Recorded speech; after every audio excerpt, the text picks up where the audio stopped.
The morning sun broke through the clouds over London, casting golden rays across the ancient stones of Westminster Abbey. Inside Kensington Palace, the Wales family was already awake, much earlier than usual. Kate stood in front of the mirror, her hands smoothing down the ivory silk of her formal gown. The embroidery along the hem caught the light, each thread placed with meticulous care by the royal dressmakers. She took a deep breath, feeling the weight of the day ahead. William entered the room already dressed in his ceremonial robes. The dark blue velvet of his mantle fell perfectly across his shoulders, gold thread gleaming at every fold. He caught Kate's eye in the mirror and smiled. They had been preparing for this day for months, but nothing could quite capture the magnitude of what was about to happen. His father was about to become king, and their children would witness history. Down the hallway, George was being helped into his own formal attire.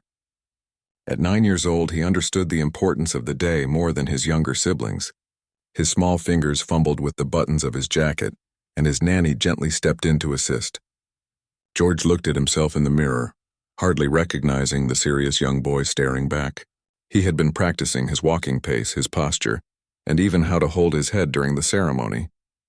His father had told him that millions of people would be watching, and George wanted to make his family proud. Charlotte was in her room, spinning in circles as her pale dress flared out around her. She was 7 years old and thought she looked like a princess from one of her storybooks. Her hair had been carefully styled with a small floral headpiece that matched her mother's accessories. She kept reaching up to touch it, fascinated by how grown up she felt. Her governess reminded her gently not to fidget with it, but Charlotte's excitement was hard to contain. She had never been to such an important event before. Louis, the youngest at 5 years old, was having a harder time with the morning preparations. He sat on the edge of his bed, swinging his legs as someone tried to get him into his formal shoes. He didn't understand why he had to wear such uncomfortable clothes or why everyone was being so serious. His older brother had tried to explain that their grandfather was becoming king, but to Louis it just meant a very long day of sitting still. He much preferred running around the palace gardens. The family gathered in the main drawing room before their departure. Kate knelt down to Louis's level, adjusting his collar and giving him an encouraging smile. She whispered something in his ear that made him giggle, lightening the tension that had built up in the room. William placed a hand on George's shoulder, a silent gesture of support and pride. Charlotte stood between her parents, holding her small purse with both hands, trying her best to stand as tall as her mother. The motorcade was waiting outside. As they stepped out of the palace, photographers captured every moment. The children had been taught how to handle the cameras, the flashing lights, the constant attention. George walked with measured steps, his face serious but calm. Charlotte waved at a few people, her natural friendliness breaking through the formality. Louis held his mother's hand tightly, occasionally hiding his face against her side when the noise became too much. The drive to Westminster Abbey took them through streets lined with thousands of people. Flags waved from every building, and the crowds were packed so tightly that barriers had been set up to keep order. Kate pointed out the window occasionally, showing the children the decorations and the people who had camped overnight to get the best viewing spots. George pressed his face against the glass, amazed at the sheer number of people who had come to witness the coronation. Charlotte asked questions constantly throughout the drive. Why were there so many flags? Who were all these people? Would they get to see the crown? Kate answered each question patiently, grateful for the distraction. William sat quietly, his mind likely on the ceremony ahead and his father's momentous day. He occasionally glanced at his children, a mix of pride and protectiveness in his eyes. As they approached Westminster Abbey, the noise from the crowds grew louder. The ancient building stood magnificent against the sky, its Gothic architecture a testament to centuries of British history. This was where kings and queens had been crowned for nearly 1,000 years, and today, Charles would join that long line of monarchs. The car slowed to a stop, and palace staff immediately surrounded them, ready to guide the family through the complex choreography of the day. Kate stepped out first, helping Louis down while William assisted George and Charlotte. The children blinked in the bright morning light, suddenly aware of thousands of eyes upon them. Charlotte instinctively reached for her mother's hand while George straightened his shoulders. Remembering his father's advice about standing tall, Louis looked around with wide eyes, overwhelmed by the grandeur of everything around him. They were guided toward a private entrance, away from the main procession route. Inside the abbey, the temperature dropped noticeably. The stone walls held centuries of cool air, and the children shivered slightly despite their formal layers. The sound of their footsteps echoed through the corridors as they made their way to the holding area, where they would wait before taking their seats. Other family members were already there, some looking nervous, others excited. The children saw their cousins and brightened considerably, the formality of the morning giving way to whispered greetings and shy smiles. Kate kept a watchful eye on all three of her children, making sure they stayed close and didn't wrinkle their carefully pressed clothes. An official approached William, clipboard in hand, running through the final details of the seating arrangements and timing. William listened intently, nodding at intervals, his expression focused. Kate could see the responsibility weighing on him, not just for himself but for their children. This was their first major royal event of this scale, and every move would be analyzed and discussed for weeks to come. The sound of music began to filter through the stone walls. The ceremony was beginning. Kate smoothed Charlotte's hair one more time and checked that Louis's collar was still straight. George stood ready, his young face set with determination. William looked at his family, gave them all an encouraging nod, and then they began to move toward the main part of the abbey. The moment had arrived. History was about to unfold, and the Wales family would be right at its heart, representing the future of the monarchy while honoring its past. The abbey's interior took everyone's breath away. 2,000 guests filled the ancient pews, all dressed in their finest formal wear. The ceiling soared high above them, Gothic arches creating patterns of light and shadow. Flowers adorned every available surface, their fragrance mixing with the smell of old wood and centuries of incense. The atmosphere was thick with anticipation and reverence. Kate guided the children toward their designated seats near the front of the congregation. George walked between his parents, his posture perfect despite the nervousness fluttering in his stomach. Charlotte held her mother's hand, her eyes wide as she took in the magnificent surroundings. The stained glass windows cast colored light across the stone floor, creating pools of ruby red, sapphire blue, and emerald green. Louis was unusually quiet, perhaps sensing the gravity of the moment. Their seats were positioned where they would have a clear view of the coronation chair and the high altar. As they settled in, Kate helped Louis onto his seat, making sure he could see over the person in front of him. Charlotte sat with her hands folded in her lap, just as she had been taught. George sat up straight, his eyes fixed forward, already behaving with the maturity expected of him as the future heir. The organ music swelled, filling every corner of the massive space. Choir voices joined in, their harmonies so pure and clear that they seemed to come from heaven itself. Charlotte's face lit up at the beautiful sound. She had always loved music, and this was unlike anything she had heard before. Even Louis seemed captivated, his fidgeting momentarily forgotten. William leaned over and whispered something to George, pointing toward where the procession would enter. George nodded, his young face serious and attentive. Kate noticed this exchange and felt a surge of emotion. Her eldest son was learning to navigate this unique world they lived in, understanding his place in it while still being just a child. She reached over and gave his hand a gentle squeeze. The Archbishop of Canterbury appeared, his ceremonial robes flowing as he walked. Behind him came a procession of clergy, each carrying symbolic items that would be used in the ceremony. The children watched with fascination as golden staffs, ornate books, and ancient vessels passed by. Charlotte leaned toward her mother and whispered a question about what each item meant. Kate explained quietly, making sure not to disturb those around them. Then came the moment everyone was waiting for. The doors at the west end of the abbey opened wide and Charles entered. He walked slowly, deliberately, his face composed and solemn. Behind him, Camilla followed in her own magnificent robes. The congregation stood as one, the rustle of fabric and movement echoing through the space. Kate helped Louis stand properly, steadying him as he craned his neck to see his grandfather. George stood perfectly still, watching his grandfather with an intensity that belied his years. He knew that one day in the distant future, he would walk this same path. The thought was both thrilling and terrifying. Charlotte waved slightly when she caught her grandfather's eye, unable to contain her affection despite the formality of the occasion. Charles's face softened for just a moment, a small smile playing at his lips. As Charles approached the coronation chair, the chair where British monarchs had been crowned since 1308. The weight of history pressed down on everyone present. This wooden throne had held kings and queens through wars, plagues, revolutions, and ages of peace. Now it would hold Charles. William felt his throat tighten with emotion, seeing his father about to take on the burden and honor of the crown. The Archbishop began the ceremony with prayers and blessings. His voice carried clearly through the abbey, each word carefully enunciated. The children listened, though Louis's attention began to wander after a few minutes. He swung his legs gently and Kate placed a soft hand on his knee to still him. He looked up at her with big eyes, and she gave him a smile that said she understood this was difficult for him. The ceremony proceeded through its various stages. Charles took oaths promising to serve the people and uphold the laws of the land. He sat in the coronation chair and the Archbishop anointed him with holy oil, a tradition dating back centuries. A golden canopy was held over Charles during this most sacred moment, shielding the anointing from public view. The choir sang softly, their voices creating an atmosphere of profound spirituality. Charlotte was completely absorbed in watching everything.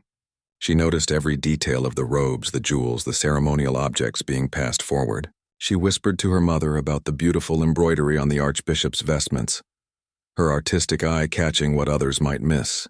Kate nodded, encouraging her daughter's attention to detail while also reminding her to keep her voice down. Then came the moment of crowning. The St. Edward's crown was brought forward on a velvet cushion. The solid gold crown, encrusted with precious stones, caught the light from 1,000 angles. It was heavy, both physically and symbolically. The Archbishop lifted it high for all to see before carefully placing it on Charles's head. At that exact moment, trumpets sounded throughout the abbey, their bright notes announcing to the world that Britain had a new king. The congregation erupted in shouts of acknowledgement. People cried out their support and loyalty, their voices blending into a powerful wave of sound. George watched with shining eyes as his grandfather sat crowned and regal.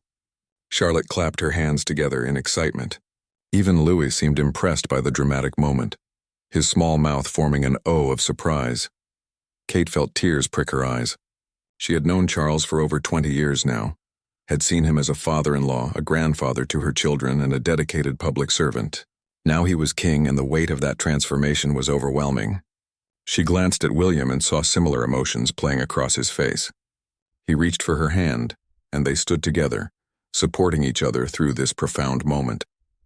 The ceremony continued with Camilla's coronation as queen consort. Her crown was placed upon her head with similar reverence, though the ceremony was slightly shorter. The children watched with continued interest, though Louis was definitely starting to tire. His head drooped slightly against his mother's arm, and Kate stroked his hair gently, giving him comfort while keeping him presentable for the cameras that occasionally swept across the congregation. Communion was offered to the newly crowned king and queen. They knelt at the altar, receiving the bread and wine, completing the religious aspects of the ceremony. The Archbishop blessed them, his hands raised high, calling down divine favor upon their reign. The organ music swelled again, triumphant and joyous, filling every heart with a sense of celebration and hope. As the formal ceremony drew to a close, the procession began to form for the exit. Charles and Camilla would lead the way out of the abbey, followed by close family members. William leaned down to speak to George, giving him last-minute instructions for the walk out. Charlotte stood up eagerly, ready to be part of the grand procession. Louis rubbed his eyes, tired but managing to stay alert for this final important moment. The procession out of Westminster Abbey was carefully orchestrated, each family member knowing exactly when to move and where to walk. Charles and Camilla led the way, their crowns glinting under the abbey lights, their robes flowing behind them like rivers of velvet and ermine. The congregation remained standing, watching as history walked past them in slow, measured steps. William and Kate gathered their children, forming their small family unit within the larger royal procession. George took his position with the confidence of someone who had practiced this moment many times. Charlotte stood beside him, her hand reaching for his briefly before remembering they were on display. Louis held tightly to his mother's hand, his earlier tiredness momentarily forgotten in the excitement of moving through the grand space. As they walked down the long aisle, the children could see thousands of faces turned toward them. Foreign dignitaries, members of Parliament, representatives from across the Commonwealth, all watching with interest and respect. The weight of so many eyes would have been crushing for most children, but George, Charlotte, and Louis had been prepared for this their entire lives. Charlotte even managed a small smile at a few familiar faces she recognized. The Abbey doors opened to reveal a transformed London. Where morning had been quiet and expectant, now the city exploded with noise and celebration. Crowds roared their approval. Bells rang from churches across the capital and gun salutes boomed in the distance. The sound hit them like a physical wave, and even George's composed expression flickered with surprise at the intensity of it all. They stepped out into the bright afternoon light. The Gold State coach waited to carry Charles and Camilla back to Buckingham Palace, its gilded surfaces gleaming, its ornate decorations catching every ray of sunshine. 8 magnificent horses stood ready, their handlers keeping them calm despite the noise. The coach was a masterpiece of craftsmanship, built centuries ago and still serving its ceremonial purpose. The Wales family would travel in a separate carriage, following behind in the grand procession. As they waited for their turn, Kate checked each child one more time. Louis's hair had gotten slightly messy, and she smoothed it down. Charlotte's headpiece had tilted slightly, and she gently adjusted it. George stood patiently, allowing his mother's fussing, understanding it came from love and care. William helped each child into their carriage, making sure they were seated safely. The interior was plush and comfortable, but the children were instructed to sit up straight and wave to the crowds.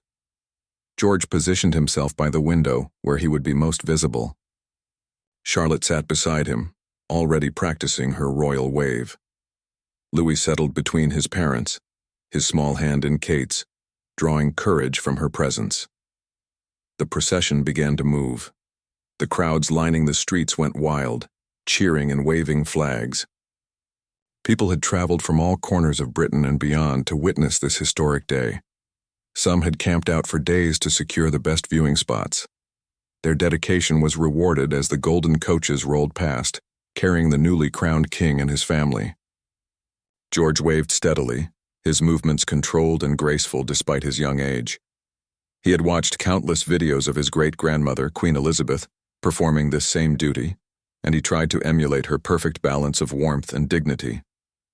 People in the crowd called out to him by name, and occasionally he would make eye contact with someone and see their face light up with joy. Charlotte was more animated in her waving, her natural exuberance harder to contain. She smiled broadly at the crowds, genuinely happy to see so many people celebrating together. When she spotted children her own age in the crowd, her waves became more enthusiastic.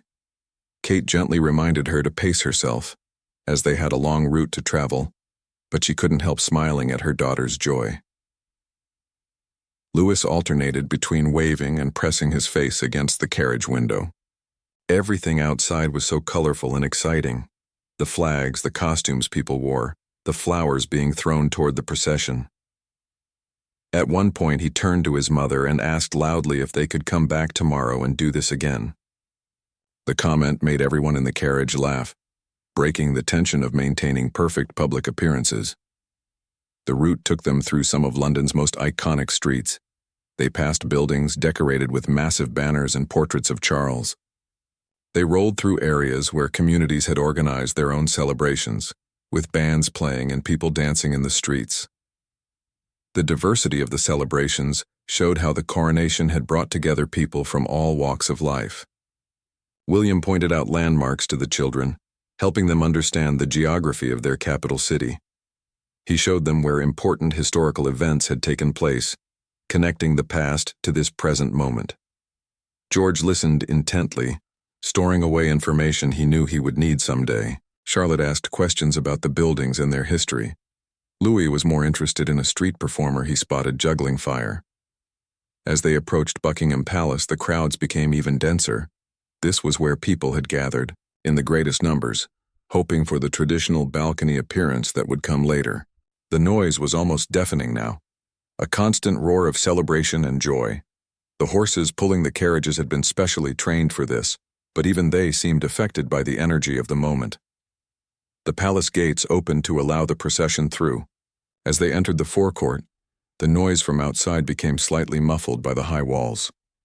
The carriages drew to a stop in front of the palace entrance, and staff members rushed forward to assist everyone in alighting. George was first, out.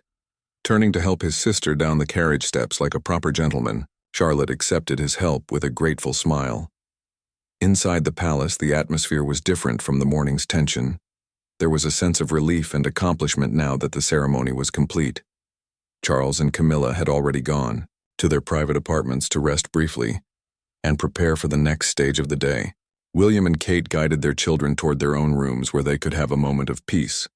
Louis practically collapsed onto a sofa the moment they entered their private sitting room. The long ceremony and the carriage ride had exhausted him. Kate sat beside him, rubbing his back gently. George removed his formal jacket, feeling the relief of slightly less restrictive clothing. Charlotte was still buzzing with excitement, recounting everything she had seen and heard, her words tumbling over each other. A light lunch had been prepared for them, nothing too heavy as they would need to appear on the balcony soon and then attend an evening reception. The children ate hungrily, the morning's nerves having prevented them from eating much breakfast. William and Kate picked at their food, their minds already on the next public appearance and everything that still needed to happen today. Palace staff came in to touch up everyone's appearance. Hair was restyled, clothes were checked for any damage or wrinkles, and makeup was refreshed. The children submitted to this with varying degrees of patience. George cooperated fully, understanding the necessity. Charlotte enjoyed the attention and the feeling of being made to look special. Louis tried to escape twice before Kate caught him and settled him down. The time came to head toward the balcony. This was perhaps the most anticipated moment of the entire day. The balcony appearance was a tradition that connected the royal family directly with the public. It was where the people could see their new king and his family together, where the human side of royalty was most visible. William took a deep breath, feeling the significance of the moment ahead. The corridor leading to the famous balcony stretched before them, its red carpet worn smooth by generations of royal feet. Portrait paintings of previous monarchs lined the walls, their eyes seeming to follow the family as they walked past. George noticed these portraits and felt the weight of lineage pressing down on his young shoulders. These were his ancestors, people who had stood where he was about to stand, who had carried the same responsibilities he would one day bear. Charles and Camilla were already positioned near the balcony doors, their crowns removed now, but their formal robes still in place. Charles looked tired but content, the strain of the morning ceremony visible in the lines around his eyes. When he saw his grandchildren approaching, his face softened completely. He bent down as Louis ran toward him, catching the boy in a gentle embrace despite the delicate nature of his ceremonial clothing. Charlotte curtsied to her grandfather, a gesture she had been practicing for weeks. Charles smiled at the formality, then pulled her into a hug as well. George approached more slowly, offering a respectful bow before his grandfather clasped his shoulder warmly. In these private moments before facing the public, they were simply a family sharing an important day together. Kate and Camilla exchanged knowing looks, two women who had married into this extraordinary family and understood the unique pressures it brought. Camilla had been preparing for this day for years, knowing she would become queen consort.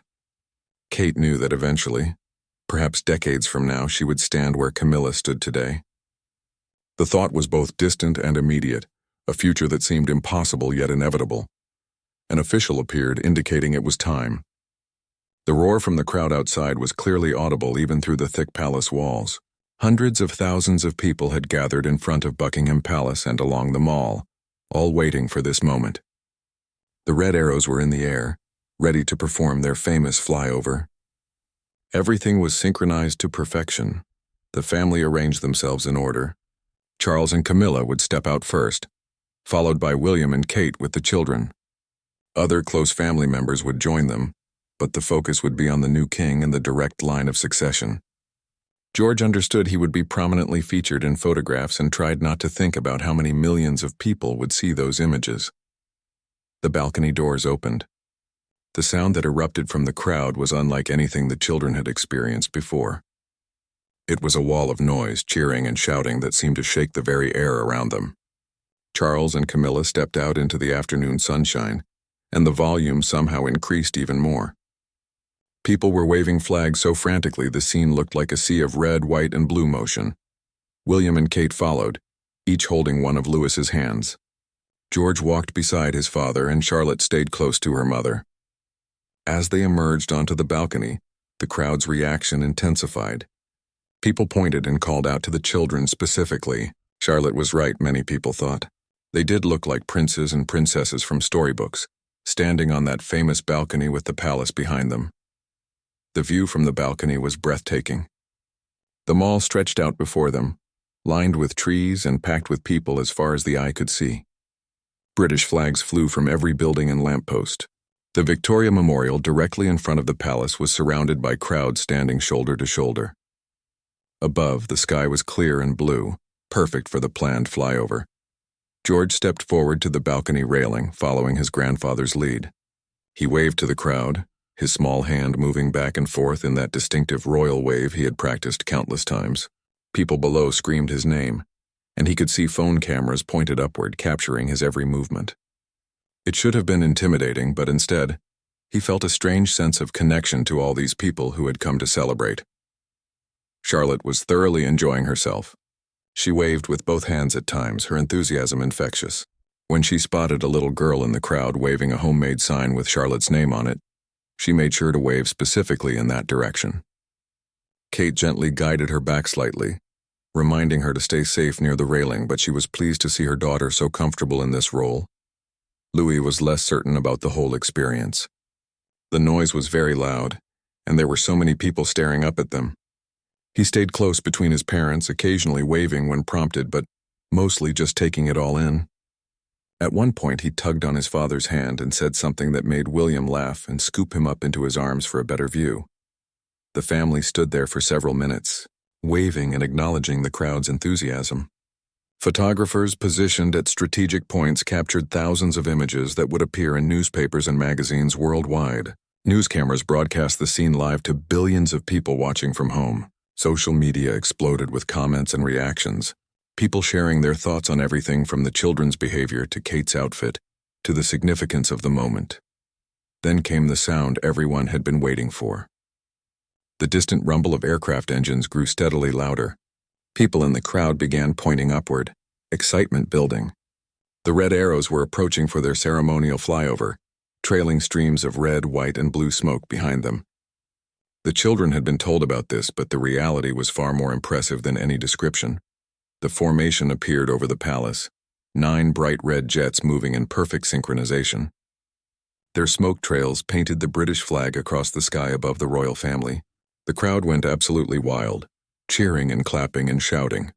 Charlotte grabbed her mother's hand in excitement, jumping up and down.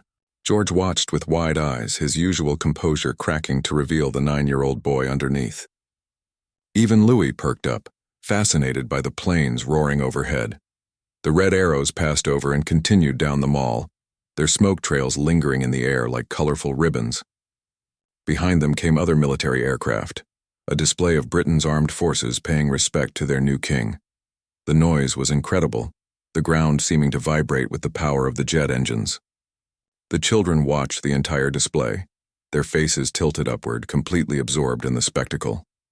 As the last aircraft disappeared into the distance, the crowd's energy somehow found another level. They sang patriotic songs, they chanted Charles's name, they expressed their joy and support in every way possible. Charles raised his hand in acknowledgement, clearly moved by the overwhelming display of public affection. Camilla stood beside him, her own hand raised in greeting, her smile genuine and warm. William and Kate took turns helping their children wave and interact with the crowd. They pointed out interesting things in the massive gathering below, turned the children's attention to different sections of the crowd, and made sure each child felt included in this historic moment. George was particularly attentive to how his father interacted with the public, already learning the skills he would need in his own future. After about 15 minutes on the balcony, it was time to go back inside. The crowd groaned in disappointment when they realized the family was leaving, but their cheers of appreciation were deafening. Charles waved one last time, Camilla beside him, and then they turned to head back through the balcony doors. William and Kate gathered the children, making sure everyone was accounted for before following. As they stepped back into the relative quiet of the palace, the contrast was striking. The noise from outside became muffled again, and the children's ears rang slightly from the sudden change. Louis immediately declared he was tired and wanted to go home. Charlotte was still talking excitedly about the planes and the crowds. George was quiet, processing everything he had experienced. They walked back through the corridors toward their private apartments. Staff members congratulated them on a successful balcony appearance, commenting on how well the children had behaved. Kate felt a surge of maternal pride. Her children had handled an incredibly pressurized situation with grace and age-appropriate poise. Not many children could face such scrutiny and perform so well. In their private rooms, the children were finally allowed to change out of their formal clothes. George carefully hung up his ceremonial outfit, treating it with the respect it deserved. Charlotte kicked off her shoes with relief, wiggling her toes and declaring she never wanted to wear fancy shoes again. Kate laughed, knowing that Charlotte would change her mind the next time there was an event where she could dress up. The afternoon brought a brief respite before the evening's activities. The children were allowed to play quietly in their rooms while William and Kate took the opportunity to sit together and decompress. They turned on the television to watch news coverage of the day's events, curious to see how it had all looked from the outside perspective. Every channel was covering the coronation from different angles.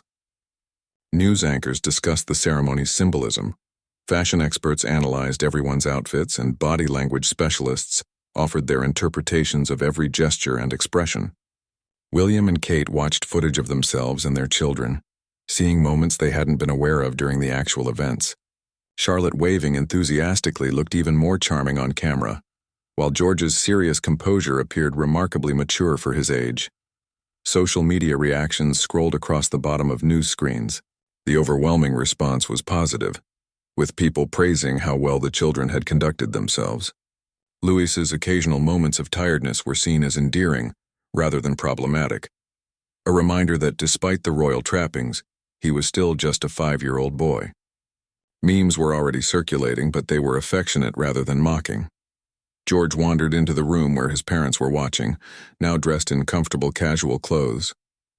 He sat beside his father and watched the television coverage for a few minutes before asking if he had done everything correctly. William pulled his son close, assuring him that he had been absolutely perfect. George seemed relieved but remained thoughtful, clearly still processing the magnitude of what he had participated in. Charlotte burst into the room full of energy, apparently having had some sweets that gave her a second wind. She wanted to know when they could go on the balcony again, whether the planes would come back, and if she could keep her fancy dress forever. Kate answered each question patiently while trying to calm her daughter's excited energy. There was still an evening reception to get through, and she needed the children to conserve some energy. Louis appeared in his pajamas, having decided for himself that the day was over. His nanny followed behind apologetically, explaining that he had insisted he was ready for bed despite it only being late afternoon. Kate gathered him onto her lap and he curled against her, his eyes drooping. The day had been long and overwhelming for such a young child, and his exhaustion was completely understandable. William received a message that there would be a family dinner before the evening reception. This would be a private affair, just close family members, a chance to share the day's experiences away from public scrutiny. The children would attend the dinner but would be excused from the evening reception, which would run very late and involve primarily adult political and diplomatic guests. Preparations began again for the evening events. The children were given baths and dressed in fresh formal outfits, though these were less elaborate than the morning's ceremonial wear. George's suit was perfectly tailored, making him look like a miniature adult. Charlotte's dress was a soft pink color that she loved, with ribbon details that she kept touching admiringly. Louis was coaxed out of his pajamas and into a simple but smart outfit that he couldn't complain was uncomfortable. The family dinner was held in one of the palace's more intimate dining rooms. Despite the room being described as intimate, it still featured high ceilings, crystal chandeliers, and artwork worth millions. The table was set with fine china and silverware that had been used by monarchs for generations. Yet the atmosphere was warm and familial rather than formal and stuffy. Charles sat at the head of the table, Camilla to his right. He looked more relaxed now, having changed out of his coronation robes into evening wear.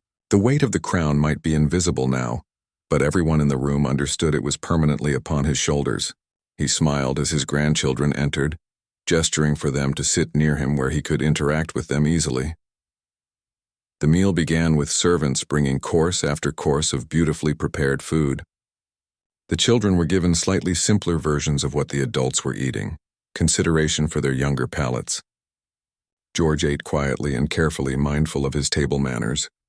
Charlotte chatted throughout the meal, describing everything she had seen and felt during the day. Louis picked at his food, still tired and ready for the day to truly end. Conversation around the table mixed reflection on the day's events with lighter family topics. Charles spoke about particular moments during the ceremony that had moved him, including when he had caught sight of his grandchildren watching with such serious attention. William shared an amusing story about Louis's comment in the carriage about coming back to do it all again tomorrow, which made everyone laugh.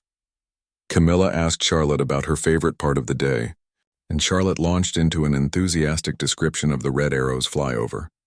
Her hands gestured wildly as she described the trails of colored smoke painting the sky. George quietly mentioned that he had found the moment when the crown was placed on his grandfather's head to be the most significant, showing wisdom beyond his years.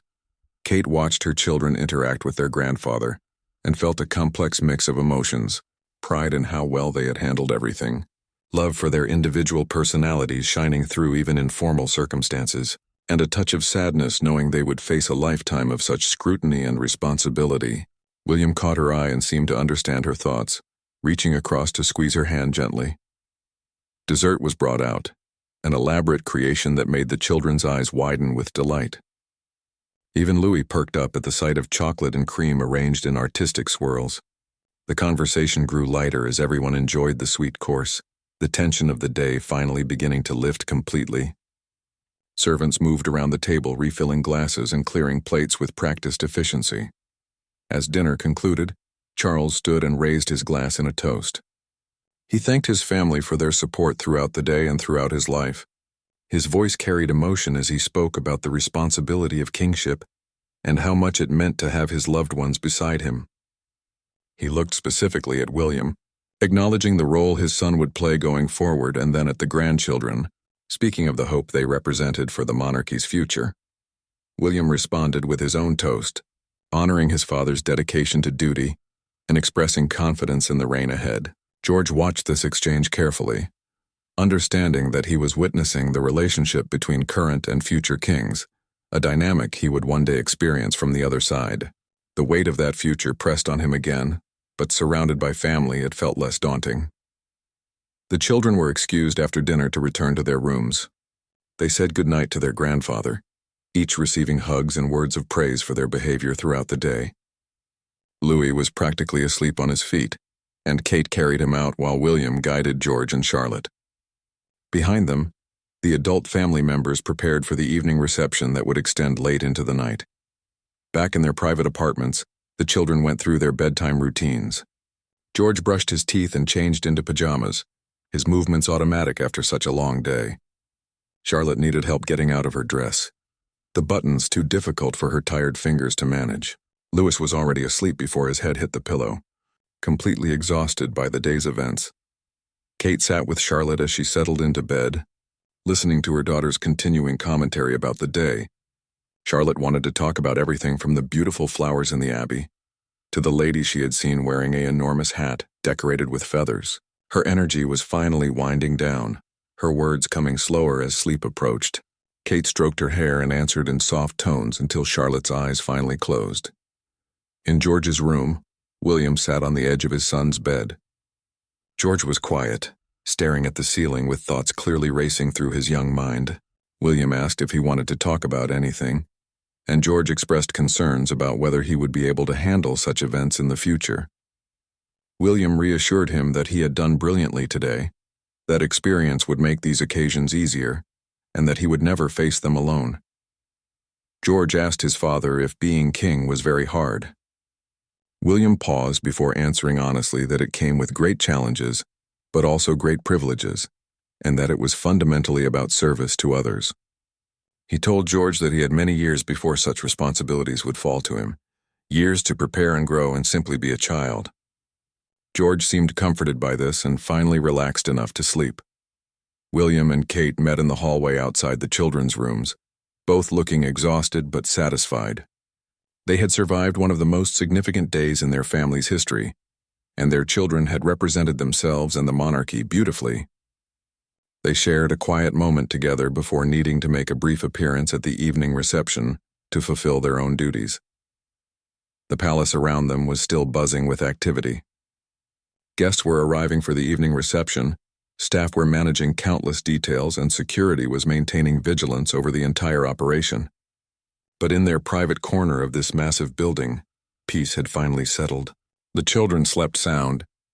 Morning light filtered through the heavy curtains of the palace bedroom where George slowly opened his eyes.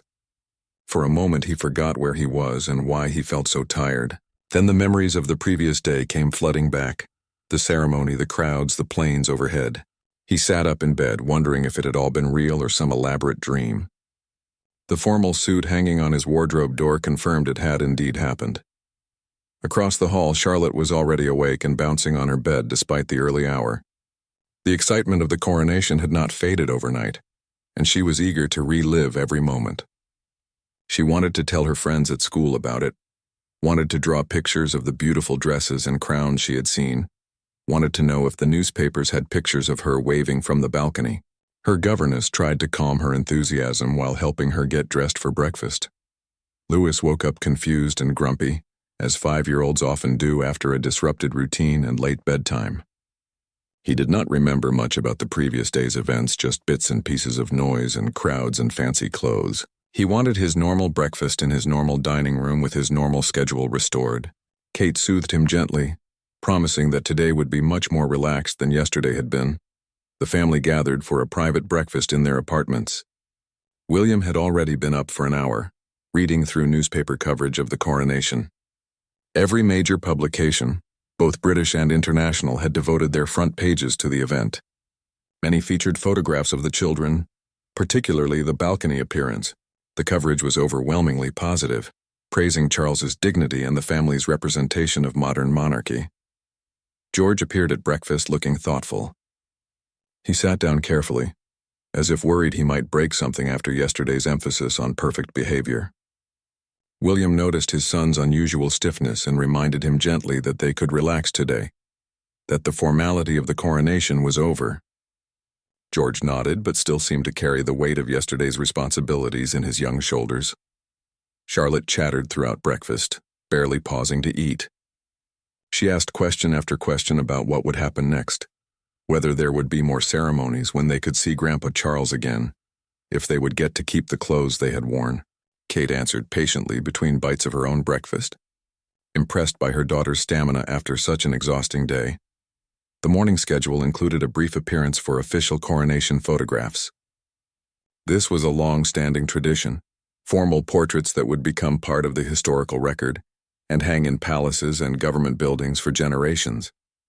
The children would be included in some of these photographs, cementing their place in this moment of royal history.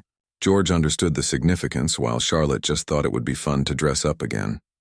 They were taken to a grand room that had been specially prepared for the photo session. Professional lighting had been set up, multiple cameras positioned at different angles, and a team of assistants stood ready to adjust clothing and positioning. The room felt warm under the bright lights, and Louis immediately declared he did not want to participate. Kate had anticipated this and quietly promised him a special treat afterward if he cooperated. Charles and Camilla arrived in full coronation regalia once more. The sight of his grandfather wearing the crown made George catch his breath. Yesterday it had been part of a larger ceremony, but seeing it here in this more intimate setting made the reality of his grandfather being king feel more concrete somehow. Charles noticed George's stare and winked at him, a small gesture that broke the formality and made George smile. The photographer worked efficiently, directing everyone into various groupings. First came images of Charles and Camilla alone, then with William and Kate, then with all the grandchildren. George stood where directed, his posture perfect, his expression appropriately serious yet pleasant. Charlotte kept wanting to smile more broadly than was deemed appropriate for formal portraits, requiring gentle reminders to tone down her enthusiasm. Louis cooperated for exactly 3 photographs before declaring he was finished and attempting to leave. William caught him gently and negotiated for 5 more pictures, using every parenting technique at his disposal. The photographer worked quickly to capture the needed shots before Louis's patience completely evaporated. The resulting images would show a slightly fidgety youngest prince, but that authenticity would make them more beloved by the public. Between photo setups, there were moments of relative normalcy. Charlotte asked her grandfather if the crown was heavy, and Charles let her feel its weight carefully. Her eyes widened at how substantial it was, and she declared she never wanted to wear anything that heavy. The adults exchanged amused glances, aware of the irony in her statement given her position in the line of succession. George asked thoughtful questions about the various ceremonial objects that had been brought for the photographs. The orb, the scepter, the sword of state. Each item had deep historical significance. Charles took time to explain the symbolism behind each piece, pleased by his grandson's genuine interest. William watched this exchange with mixed feelings, proud of George's curiosity but aware of what it represented for his son's future. After 2 hours, the photography session finally concluded. The children were released from their formal clothes and allowed to change into comfortable outfits. The transformation was immediate, particularly in Charlotte and Louis, who literally ran down the corridor once freed from their restrictive clothing. George walked more sedately but with visible relief at being able to move freely again. The afternoon brought unexpected normalcy. The family returned to Kensington Palace, their own home, leaving behind the grandeur of Buckingham Palace. Being back in familiar surroundings helped the children decompress from the extraordinary events of the previous day. Louis immediately went to find his favorite toys, reassuring himself that his normal world still existed. Charlotte wanted to video call her best friend to tell her everything about the coronation. George retreated to his room with a book, needing quiet time to process everything. He was mature for his age, but still just a 9-year-old boy who had experienced something few people ever would.